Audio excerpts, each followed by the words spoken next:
Good to see you. See you.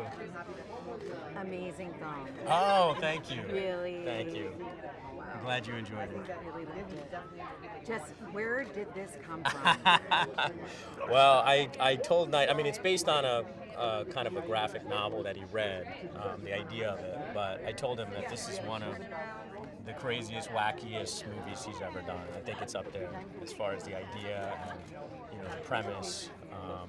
But, as Knight always does, he kind of finds a grounded way to tell the story through a family and, try to capture the emotionality of it. So hopefully that's what people will get from this film. So.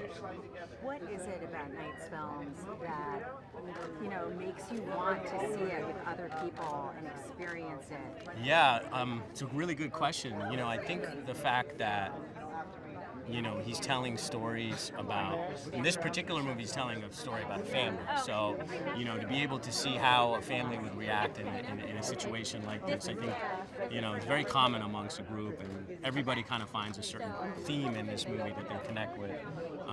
So generally, I just think it's the characters and the ideas that, groups of people connect with. So. Talk about the experience of shooting on location. What was that like? Yeah, it was really wild. I mean, obviously, it was a really tricky time because of COVID, but the DR was fantastic. They were amazing to us.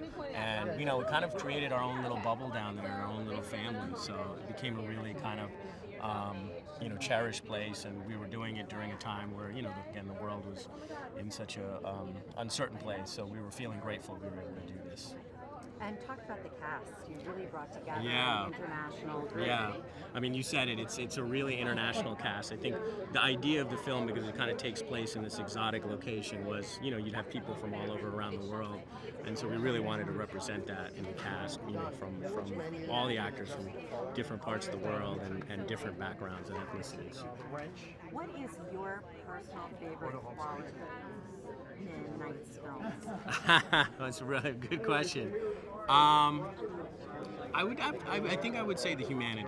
I think even though he tells kind of genre stories and thriller stories, there's always a humanity there that I think people can connect with. And some people may find it spirituality, but I see it as kind of humanity. So. Thank you so much. Thank you. Appreciate it. All right. Thank you.